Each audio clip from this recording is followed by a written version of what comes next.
आज हम लोग डिस्कस करने जा रहे हैं कि जो कॉस्ट ऑडिट स्टार्ट करना है, एक कॉस्ट ऑडिटर और एक कंपनी के बीच में किस तरह से कम्युनिकेशन होता है, किस तरह से अपॉइंटमेंट होता है, जो भी लीगल प्रोसेस है। आज हमारे साथ हमेंद्र सोनी सर हैं, जो कि आपको डिटेल में बताएंगे कि एक कॉस्ट ऑडिटर का अपॉइंटमेंट किस तरह से होता है, क्या क्या कम्युनिकेशन होते हैं, कौन से लेटर ड्राफ्ट करके दिए जाते हैं, एक्सेप्टेंस क्या होता है, एनओसी क्या होता है, उनके बारे में हम डिटेल में बात करेंगे। तो welcome, welcome sir. Good evening Sandeep ji. Sir, आज हम लोग ये जानना चाह रहे हैं कि एक कॉस्ट ऑडिटर का अपॉइंटमेंट का प्रोसेस जो है कंपनी के साथ, तो कंपनी और कॉस्ट अकाउंटेंट के बीच में किस तरह से कम्युनिकेशन होता है, इनिशिएट कौन करता है, फिर उसका कौन रिप्लाई देता है, और किस तरह से अपॉइंटमेंट के बाद में एमसीए के पोर्टल पे इनको फाइल किया जाता है, कौन सा फॉर्म होता है, उन सब के बारे में हम आज प्रैक्टिकली आपसे जानने का ट्राई करेंगे sir. Thank you so much, Sandeep ji, for discussing and inviting me on a very important aspect. It is really a very important aspect कि what communication procedure should be adopted from both the sides, either from cost auditor or from company. तो हम इसको इस सिलसिलेवार जो आपके सवाल हैं उनका जवाब सुनेंगे।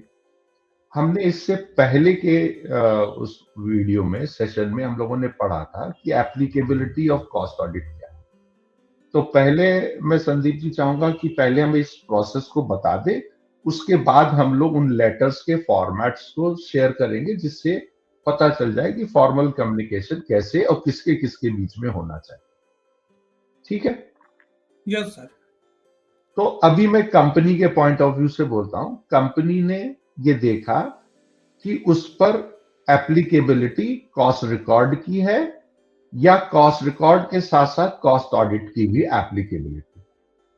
तो पहला उसने चेक किया कि अगर उसका टर्नओवर रेगुलेटेड और नॉन रेगुलेटेड इंडस्ट्री की बात करें, वो हम लोग डिस्कस कर चुके हैं कि अगर सिर्फ कॉस्ट रिकॉर्ड्स एप्लीकेबल हैं तो उस केस में कॉस्ट ऑडिट एप्लीकेबल अगर नहीं है तो कॉस्ट ऑडिटर अपॉइंटमेंट का कोई क्वेश्चन अराइज नहीं होता। एक स्टेप हम आगे बढ़ते हैं। कंपनी ने देखा कि उसके ऊपर कॉस्ट ऑडिट एप्लीकेबल है और जो रेगुलेटेड और नॉन रेगुलेटेड के थ्रेशोल्ड्स हैं उनको हम क्रॉस कर चुके हैं, तो हमारे ऊपर कॉस्ट ऑडिट एप्लीकेबल है।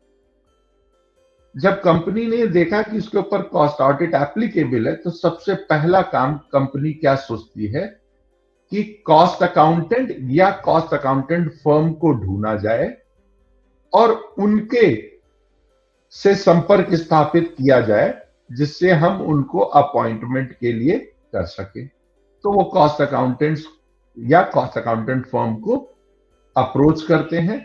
फिर कॉस्ट अकाउंटेंट जिसको या कॉस्ट अकाउंटेंट फर्म जिसको हमने कंपनी ने अप्रोच किया, वो उस कंपनी के बारे में जानना चाहती है और दोनों के बीच में जो फॉर्मल डिस्कशंस होते हैं उनके बाद ये तय होता है कि सर हम आपको अपनी कंपनी में कॉस्ट ऑडिटर अपॉइंट करना चाहते हैं। ठीक है, तो कॉस्ट अकाउंटेंट फर्म ने भी कह दिया कि हाँ ठीक है, आप अपॉइंट कर सकते हैं, जो ड्यू प्रोसेस हो वो आप फॉलो कर लीजिए, उसके बाद हम लोग फर्दर ये काम को स्टार्ट करें। तो जब ये प्रोसेस की बात हुई तो कंपनी की को हमने कहा कि आप कर लीजिए। कंपनी फिर अपने यहाँ जाएगी, अपने बोर्ड से उसको डिस्कशन करेगी कि सर हम ये करना चाहते हैं। बोर्ड उसको एक अप्रूवल देगा और उस बोर्ड के अप्रूवल के बाद फिर हम कम्युनिकेशन करेंगे कॉस्ट ऑडिटर से, और फिर कॉस्ट ऑडिटर उसमें एक्सेप्टेंस लेटर देगा, कुछ एनओसीज देगा और फिर अपनी ड्यू डेट पर कॉस्ट ऑडिट को कंडक्ट करेगा। In between company CRA 2 file करती है और फिर कॉस्ट ऑडिट होता है, फिर CRA 3 दिया जाता है और CRA 4। ये एक जनरल प्रोसीजर मैंने बताया कैसे चलेगा। तो सबसे पहले जब कंपनी ने अप्रोच किया कॉस्ट अकाउंटेंट फर्म को, तो वो रिक्वेस्ट करेगी उनसे कि एक कंसेंट लेटर दे।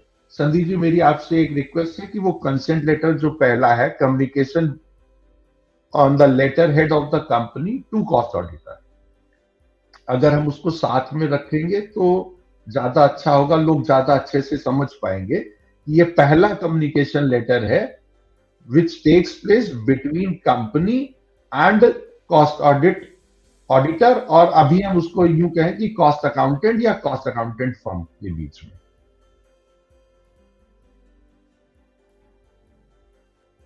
Yes sir. अगर हम उस लेटर की बात देखें तो कंपनी उनको एक लेटर देगी, तो ये पहला हो गया कि letter from company to cost auditor और रिक्वेस्ट फॉर कंसेंट। तो कॉस्ट अकाउंटेंट फर्म के नाम पर कंपनी एक लेटर करेगी, वो एड्रेस करेगी कॉस्ट अकाउंटेंट फर्म को। तो मान लेते हैं XYZ एक कॉस्ट अकाउंटेंट फर्म है, तो to XYZ and associate a cost accountant firm और उसका एड्रेस। और उस कंसेंट लेटर में उसने सब्जेक्ट लिखा request for consent to act as cost auditor for the financial year. जिस फाइनेंशियल ईयर के लिए आपको अपॉइंट किया जा रहा है, उस फाइनेंशियल ईयर के संदर्भ में वो आपसे एक कंसेंट लेटर मांगेंगे। तो उसमें एक फॉर्मल लैंग्वेज, एक प्रोफेशनल लैंग्वेज, प्रोफेशनल मैनर में उसमें लिखी जाएगी। संदीप जी, अगर आप उसको स्क्रीन पर ला सकते हो तो that would be much better for the audience.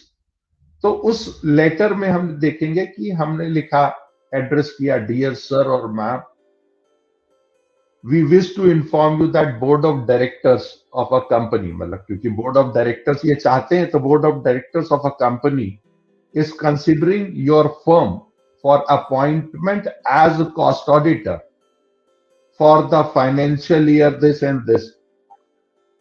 So company उनसे रिक्वेस्ट करेगी कि हमारे बोर्ड ऑफ डायरेक्टर्स ये चाहते हैं कि आपको हम कॉस्ट ऑडिटर की तरह अपॉइंट करें, तो आप अपना एक कंसेंट लेटर हमको दे। So you are requested to kindly confirm your willingness to act as cost auditor. इसका मतलब वो चाहते कि हम बात करने से पहले बता दें उनको कि आप हाँ इच्छुक हैं करने के, आपके पास ऐसी कोई कंडीशन तो नहीं है कि हम बात आगे बढ़ाएं और आप बाद में बोले कि हम नहीं कर सकते हैं, इसलिए कंसेंट लेटर लिया जाता है। इसलिए लेटर में देखें, हमने जो सेकंड पैराग्राफ है, अगर आप देखें उसको हाईलाइट कर सकते हो तो ठीक है, नहीं लिखा है you are requested to kindly confirm your willingness to act as an auditor and provide, और आपसे वो रिक्वेस्ट कर रहा है कि एक रिटन कंसेंट दे दे और एक सर्टिफिकेट ऑफ एलिजिबिलिटी। ये सर्टिफिकेट ऑफ एलिजिबिलिटी भी मैं आपको फॉर्मेट के तौर पे दिखाएंगे। Certificate of eligibility under rule 61A में। तो ये हो गया पहला लेटर। कंपनी ने कॉस्ट अकाउंटेंट फर्म को अप्रोच किया और उनसे बात करने के बाद कहा कि एक रिटन कंसेंट आप हमको दे दें, साथ में सर्टिफिकेट ऑफ एलिजिबिलिटी। तो संदीप जी, ये हो गया हमारा पहला communication letter from company to cost accountant firm, correct? Yes sir. अब जिस एलिजिबिलिटी सर्टिफिकेट की हम लोगों ने बात करी, और आपने स्क्रीन पर आप देख रहे होंगे कि कॉस्ट ऑडिटर टू कंपनी, मैंने इन सारी उस लेटर्स में लिख दिया कि कौन सा लेटर किसकी तरफ से जा रहा है। अब ये लेटर है cost auditor to company, consent and eligibility certificate.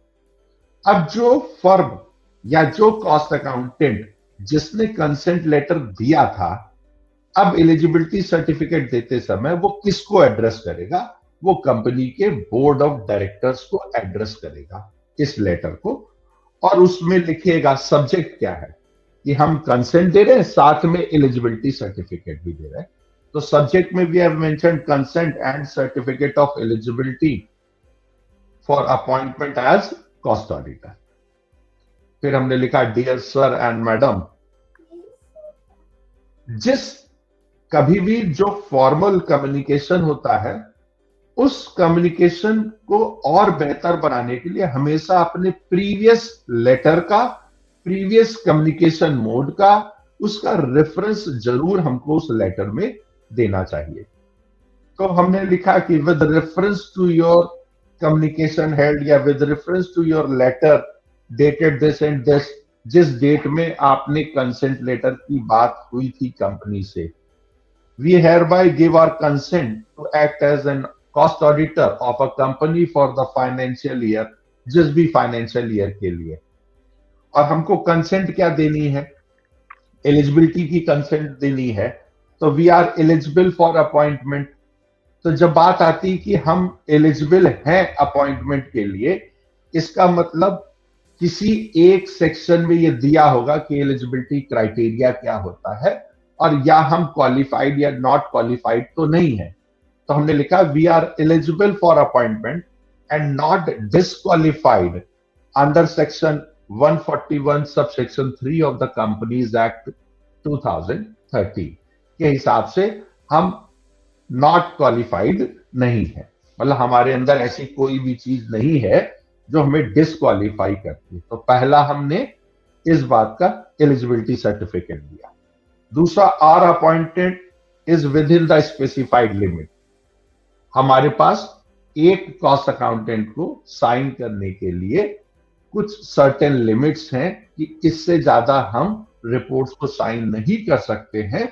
तो उस लिमिट का भी हमने जिक्र कर दिया कि our appointment is within the limits specified under section 141, 148 और 141 से लेकर हम चल रहे हैं। तो 141 सबसेक्शन 3 और सबसेक्शन जी में ये दिया हुआ है कि हमारे पास क्या लिमिट्स हैं और उन लिमिट्स को हम विद इन लिमिट्स हैं। तो हमने दूसरा अपना एलिजिबिलिटी का बताया। तो पहला हमने बताया कि वी आर नॉट डिसक्वालिफाइड। दूसरा हमने बताया कि जो लिमिट्स हैं सेक्शन 143 में 141 में दे रखी है, उनको भी हम करते हैं। तीसरा हमने लिखा दैट वी आर इंडिपेंडेंट। हमारा कंपनी के साथ किसी भी तरह का आर्म लेंथ रिलेशनशिप नहीं है। We are independent and have no relationship with the company और इट्स डायरेक्टर्स। चौथा हमने एलिजिबिलिटी के लिए उसको बताया that we had a valid certificate of practice and that certificate of practice is issued by the Institute of Cost Accountants of India from जिस भी firm से आप बिलोंग करते हैं, जिस भी फर्म में आप पार्टनर हैं, प्रोप्राइटर हैं, whatever it is। तो ये दूसरा लेटर हुआ कम्युनिकेशन का जो कॉस्ट अकाउंटेंट फर्म की तरफ से कंपनी के बोर्ड ऑफ डायरेक्टर्स को गया, जिसमें उसने अपने एलिजिबिलिटी सर्टिफिकेट और उस डिटेल्स की बात की। संदीप जी।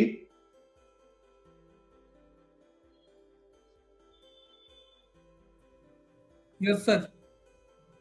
हेलो। हाँ यस सर।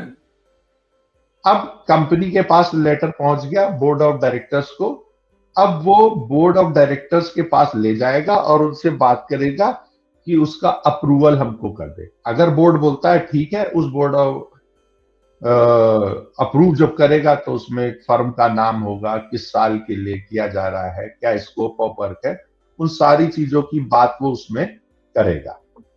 तो बोर्ड के पास जाएगा तो बोर्ड में जब अप्रूव होगा तो बोर्ड रिजोल्यूशन चाहिए होगा। तो देखिए आपके पास एक बोर्ड रिजोल्यूशन फॉर अपॉइंटमेंट होगा। इस बोर्ड ऑफ रेजोल्यूशन में मतलब बोर्ड मीटिंग हुई और रिजॉल्व किया गया। तो रिजॉल्व किया गया, तो जब मैंने वर्ड यूज किया रिजॉल्व, तो मानी बात है आएगा कि board has resolved that pursuant to section 148 of the companies act 2013, और उसके हिसाब से बोर्ड ने आपकी फर्म को एज ए कॉस्ट ऑडिटर इस फाइनेंशियल ईयर के लिए आपको अपॉइंट किया है। और फिर उसमें managing director of the company, secretary board hereby authorized for a necessary। अब इसी समय बोर्ड आपको ये भी कह देगा कि कंपनी जो है वो इनके अपॉइंटमेंट के लिए जो ई फॉर्म जिसको हम CRA 2 बोलते हैं, it mean CRA 2 is for appointment of cost auditor. and it is a responsibility of a company to file CRA2. तो कंपनी जब बोर्ड रेजोल्यूशन आ गया, बोर्ड रेजोल्यूशन के बाद कंपनी CRA2 फाइल करेगी और उस CRA2 को फाइल करते समय जिन डॉक्यूमेंट्स की जरूरत पड़ेगी वो कंपनी कॉस्ट अकाउंटेंट फर्म से या कॉस्ट अकाउंटेंट से लेगी और CRA2 फाइल कर देगी। अब क्वेश्चन आता है कि जब CRA2 हम फाइल करने जाएंगे तो कौन कौन से डॉक्यूमेंट चाहिए होंगे। तो कॉस्ट अकाउंटेंट फर्म कहती है कि सर एक आप हमको अपॉइंटमेंट लेटर दे दो। अब ये अपॉइंटमेंट लेटर कौन देगा? Appointment letter from company to cost accountant firm, जिसको हम as a cost auditor appoint करने जा रहे हैं। तो अपॉइंटमेंट लेटर देगी, कौन दे रहा है? कंपनी। तो कंपनी के लेटर हेड पर होगा और एड्रेस किसको करेंगे? To the cost accountant firm. जैसे हम लोगों ने एक इमेजिनरी माना XYZ and associate, a cost accountant firm, और उसमें हमने सब्जेक्ट लिखा appointment as cost auditor for the financial this in this. तो कंपनी कहेगी कि भाई हम बहुत खुश हैं आपको अपॉइंट करके, तो we are pleased to inform you that pursuant to the subsection, जिसमें भी बोर्ड में पास हुआ, passed by the board of director in its meeting held, किस तारीख को मीटिंग हुई बोर्ड ऑफ डायरेक्टर्स की, जिस बोर्ड में आपको as a cost auditor appoint करने का अप्रूवल आया, उसके साथ में उसकी फीस कि क्या उसकी फीस रहेगी, वो सारी चीजें उस अपॉइंटमेंट लेटर में होंगी। जब ये अपॉइंटमेंट लेटर कंपनी ने कॉस्ट अकाउंटेंट फर्म को दिया, जब ये लेटर कॉस्ट अकाउंटेंट फर्म के पास जाएगा तो इस बात का कॉस्ट अकाउंटेंट फर्म को भी एक्नॉलेज करना है कि हाँ हमको लेटर मिल गया। तो इस अपॉइंटमेंट लेटर के बाद वो एक एक्सेप्टेंस लेटर देगा। कौन देगा एक्सेप्टेंस लेटर? अब कॉस्ट अकाउंटेंट फर्म कंपनी को एक्सेप्टेंस देगी कि हाँ भाई जो आपने कहा था, आपके बोर्ड ने हमको अपॉइंट किया, ये इसकी फीस थी, ये इसका स्कोप ऑफ वर्क था, किस फाइनेंशियल ईयर के लिए था, तो वो उसके लिए एक एक्सेप्टेंस देगा। तो कॉस्ट अकाउंटेंट फर्म जो होगी वो अपने लेटर हेड पर एक एक्सेप्टेंस लेटर देगी और वो एड्रेस करेगी बोर्ड ऑफ डायरेक्टर्स को। जिस कंपनी के लिए आप कॉस्ट ऑडिटर अपॉइंट हो रहे हैं उनके बोर्ड ऑफ डायरेक्टर्स को हम एड्रेस करेंगे। और जब एड्रेस करेंगे तो हमने लिख दिया to board of directors of such and such company for the financial year. अब सब्जेक्ट में क्या है? Acceptance letter to be appointed as cost auditor for the financial year this. अब जब आपके पास कंपनी ने कम्युनिकेशन किया था तो अब आप कंपनी को कहेंगे ना कि हाँ हम आपने जो हमको भेजा था उसको हम एक्नॉलेज कर रहे हैं। तो लिखेंगे कि we acknowledge receipt of your appointment letter. जो अपॉइंटमेंट लेटर आपने इस डेट को, उस डेट को मेंशन करेंगे, उसके लेटर के अगेंस्ट में we are giving acceptance to be appointed as cost auditor of a company. और फिर नीचे प्रोफेशनल लाइन लिख रहे हैं तो हम लिखेंगे फॉर बेटर सर्विसेज और ये सारी चीजें फ्रॉम, और हम अपनी फर्म का नाम लिख देंगे। तो इसका मतलब क्या हुआ कि जब पहला बोर्ड ने हमको अपॉइंटमेंट लेटर दिया, उसके बाद हमने बोर्ड को एक्सेप्टेंस लेटर दिया। तो संदीप जी यहां तक हम लोग 4 लेटर की बात कर चुके हैं, 4 कम्युनिकेशंस की, करेक्ट? जिसमें पहला कम्युनिकेशन था कंपनी ने अप्रोच किया कॉस्ट अकाउंटेंट फर्म को, तब उसने दिया एक कंसेंट लेटर मांगा और वो कंसेंट लेटर एड्रेस किया गया कंपनी के द्वारा कॉस्ट अकाउंटेंट फर्म को।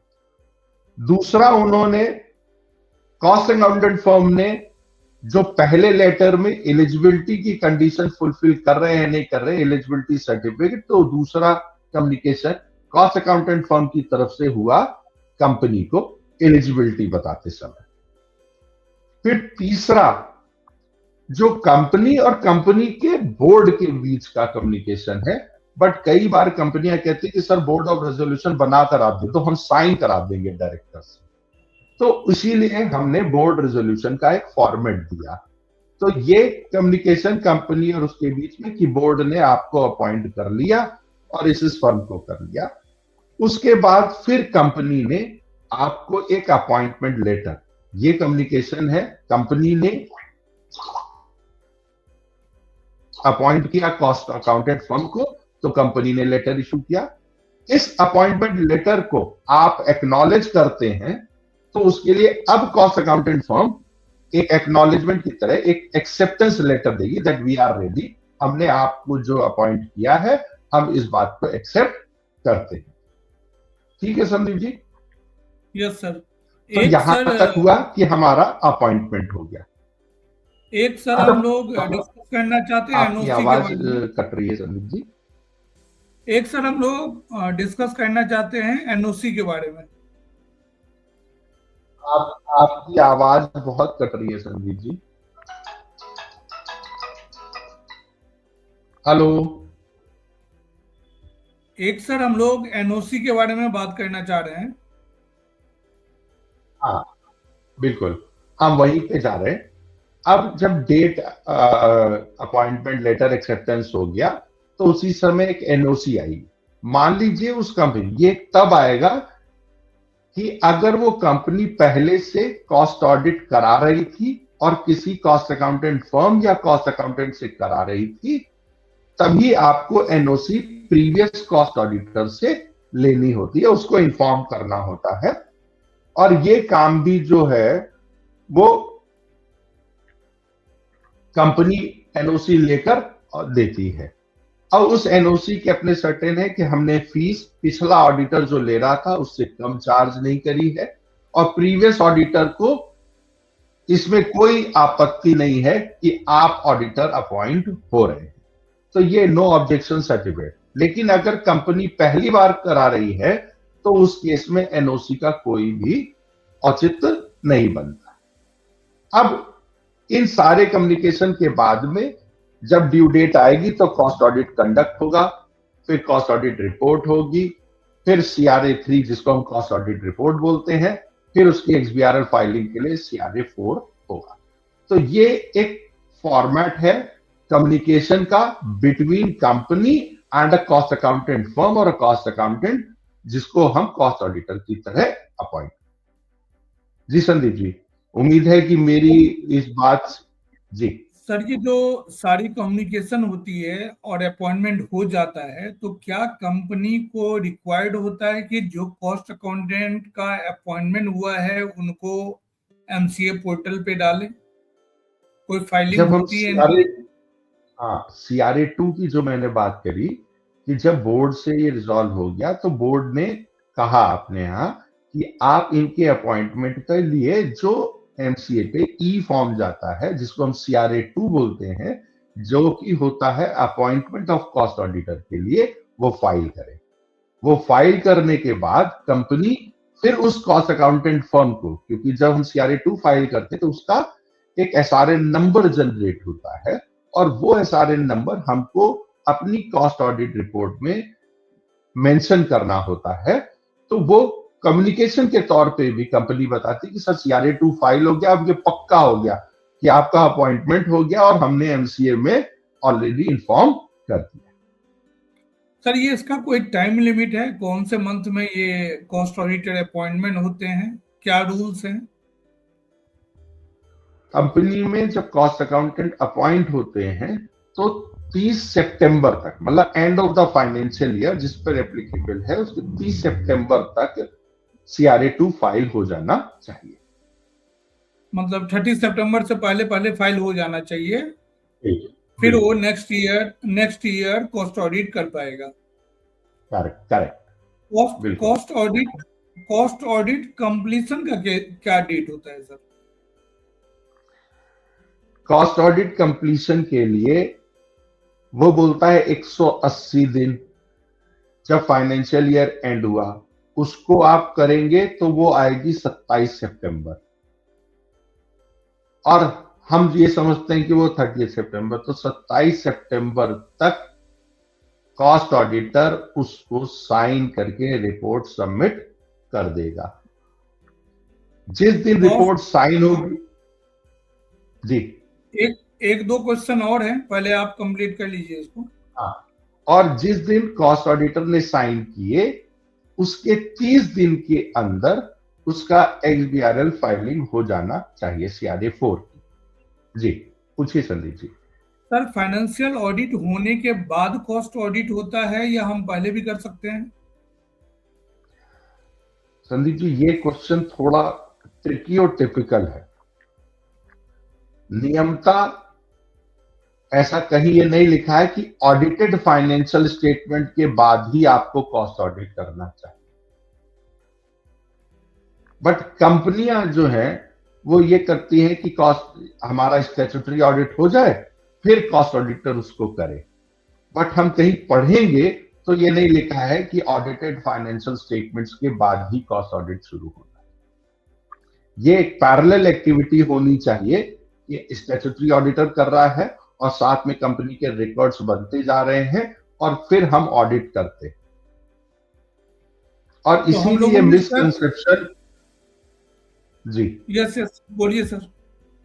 इसीलिए ये मिसकंसेप्शन लोगों के बीच में चला जाता है कि स्टैट्यूटरी ऑडिट होने के बाद हम करते हैं तो जो कुछ भी हम इनपुट ले रहे हैं यहां से ले रहे हैं, हम इनपुट वहां से नहीं ले रहे हैं। क्योंकि आपने जो पार्ट कर दिया, जहां आपका काम खत्म हो गया उसके आगे से हमारा काम शुरू है, तो हम फिगर आपसे उठा लेते हैं। अगर आपका नहीं भी होगा ना तो हम वहां से उठाएंगे जहां से इनपुट रिक्वायर्ड है। फिर हम बात करेंगे कि जो रॉ मटेरियल आया उस रॉ मटेरियल के लिए क्या BOQ था, क्या आपने स्टैंडर्ड्स फॉलो किए, फिर वहां तक आगे चली जाएगी। जी संदीप जी। इस वीडियो में जो भी कंटेंट आज डिस्कस हुए हैं उसको हम PDF के रूप में आपको डॉक्यूमेंट प्रोवाइड कर देंगे, ताकि किसी तरह का किसी भी पर्सन को क्वेरी होता है तो इजीली वो देख सके। सर, आज आपने सभी तरह के स्टेप्स जो कि एक कॉस्ट ऑडिटर का अपॉइंटमेंट से लेकर और कम्युनिकेशन कंपनी और कॉस्ट ऑडिटर के बीच में या फिर कॉस्ट ऑडिटर और कंपनी के बीच में जो भी होना चाहिए था वो आपने बहुत ही बारीकी से और एक सैंपल लेकर दिखाया। जिस इस वीडियो के बाद किसी भी कॉस्ट ऑडिटर को जो कॉस्ट ऑडिट करना चाहता है और फर्स्ट टाइम कर रहे हैं तो किसी तरह का अपॉइंटमेंट लेने में, सारा प्रोसेस में किसी तरह का दिक्कत नहीं होगा। वो डायरेक्टली एक अपॉइंटमेंट का स्टेप कंप्लीट कर लेगा। तो आज का जो हम लोगों का टॉपिक था वो यही था कि हम कंपनी और कॉस्ट ऑडिटर के बीच में जो कम्युनिकेशन हो वो किस तरह का हो, और प्रैक्टिकली हम लेटर में क्या लिखते हैं उनको, कंटेंट को। तो ये कंटेंट जितने भी आज दिखाए गए हैं मैं आपको ये चीज एज ए PDF प्रोवाइड कर दिया जाएगा हमारे तरफ से। सर, कुछ बोलना चाहेंगे, बताना चाहेंगे? वैसे वैसे भी संदीप जी ये सारे लेटर जो हमारे इंस्टीट्यूट की साइट है उसमें प्रैक्टिशनर किट में भी ये सारे लेटर्स के सैंपल पड़े हुए हैं। हाँ? ये लेटर्स हमने थोड़े से शॉर्ट करके बनाए हैं और वहां पर भी पड़े हुए हैं। तो ये एक फॉर्मेट है कि ऐसा ये चीजें इंफॉर्मेशन इसमें आनी चाहिए, that is more important. Thank you sir आज के लिए। आज आपने बहुत अच्छे से हर पॉइंट को क्लियर करते हुए बताया, ताकि मुझे नहीं लगता है कि अब किसी को प्रॉब्लम होगी अपॉइंटमेंट के अंदर, कि किसी तरह का अपॉइंटमेंट नहीं हो, मतलब अपॉइंटमेंट होता है तो किसी तरह का प्रॉब्लम नहीं होगी। बिल्कुल। Thank you so much sir. Sandeep ji. Okay चलिए।